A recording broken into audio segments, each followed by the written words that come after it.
The story of professional soccer in the United States tends to go something like this. In the beginning, there was Pelé and the NASL. The NASL grew, but it grew a little bit too quickly. It went out of business in the mid-1980s. And then there was nothing until the MLS came along in 1996. But you know, there's a part of this story that's missing, a part that most people ignore. It's actually really important. This would be the history of so-called indoor soccer in the United States and Canada. And believe it or not, it has a lot to do with why the NASL failed. First things first, indoor soccer is a really strange name. The truth is that a number of NASL teams played indoors, as you can see here. The presence of domed outdoor stadiums makes you wonder why they bothered at all with the indoor version of the sport. My understanding is that the general idea was to come up with a version of soccer that could be played in cold cities with winter weather. The idea was to have inside soccer for the winter, but they then changed the sport completely, making it more like ice hockey on sneakers. You can see this in St. Louis advertisements for the 1971 Hawk Sock Tournament, which was the NASL's first attempt to do something indoors. The game was designed to be a combination of hockey and soccer, including things like unlimited substitutions on the fly and no offside rule. Anyway, the 1971 tournament was a one-off and normally would have been a really odd historical footnote. The NASL tried similar tournaments in 1975 and 1976, though they didn't really gain much attention. Despite cool-looking advertisements like this one, most people simply didn't pay any attention to it. Well, in retrospect, all of that really makes the formation of the major indoor soccer league in 1978 seem pretty strange. Those NASL indoor tournament games attracted maybe 5,000 fans each if they were lucky, and that was at really heavily reduced prices. It's bizarre that anybody would want to turn the idea into a full-fledged league. But that's exactly what happened. The Major Indoor Soccer League, or MISL, started up in December 1978, and a new era in the sport was born.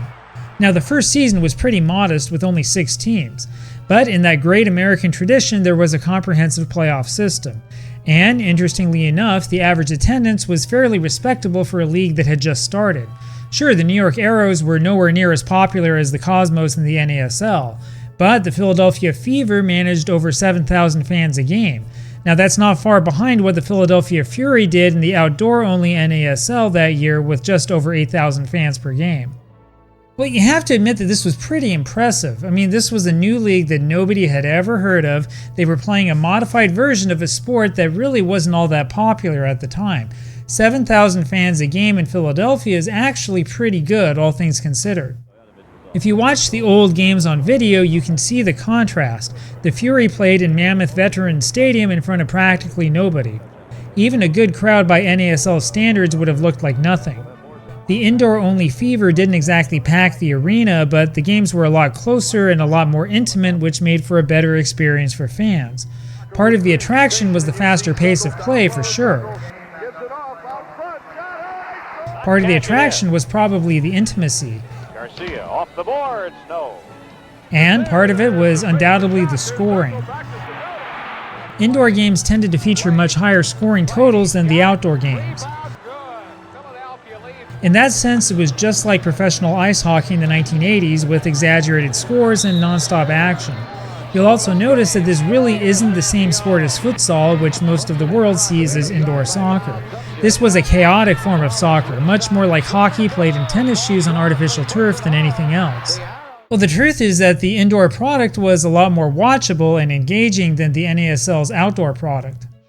You see, you have to remember that there really wasn't much of a soccer tradition in the United States, especially at that time.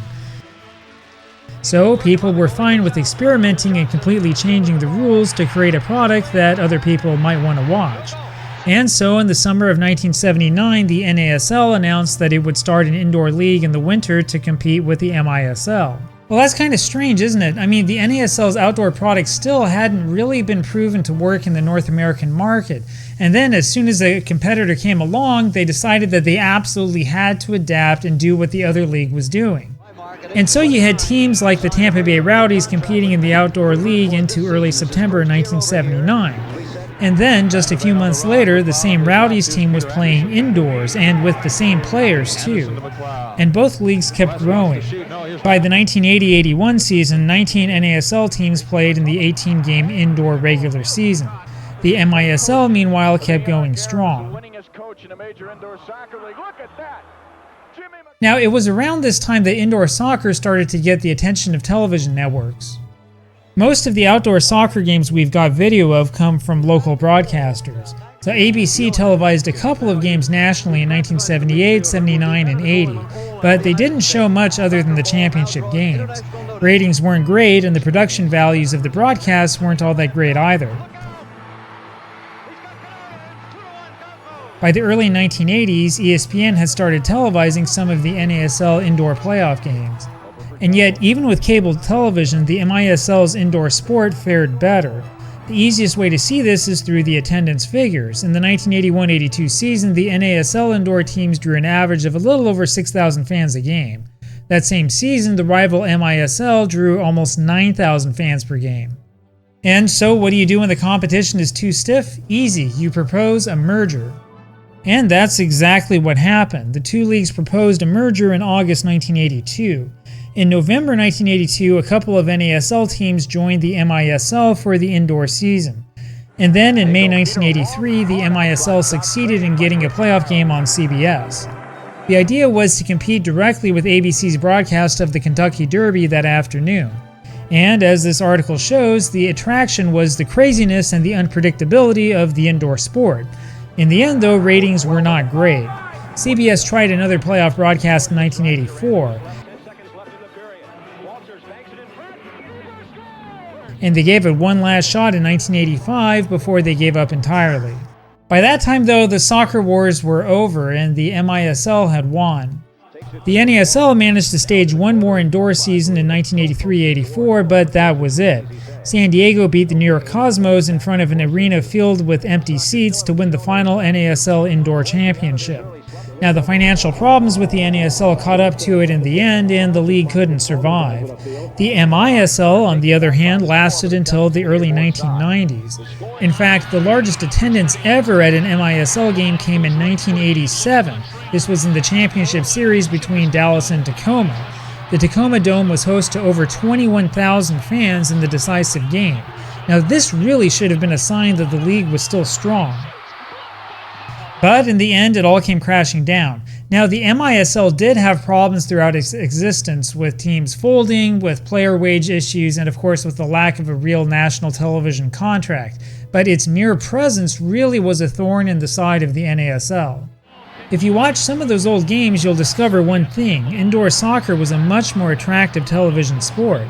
It was also certainly a lot more interesting to live spectators. In fact, some of the MISL teams actually outdrew NBA and NHL teams in the same cities. But then again, ticket prices for MISL games were a lot lower than they were for the other leagues.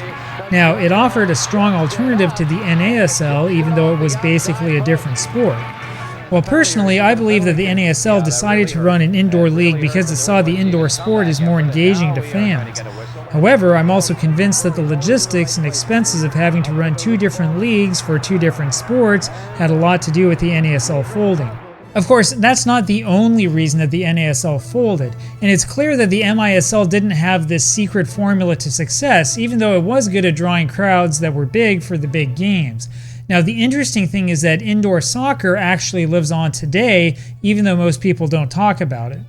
Well, the major arena soccer league is still going strong. There were 12 teams in the most recent full season scattered across the United States. Attendance is low, however, and the excitement that once buzzed around indoor soccer seems to be completely gone. It might be hard to believe this, but it wasn't that long ago that indoor games were attracting as many as 20,000 fans. And who knows, maybe the sport will make some spectacular comeback someday.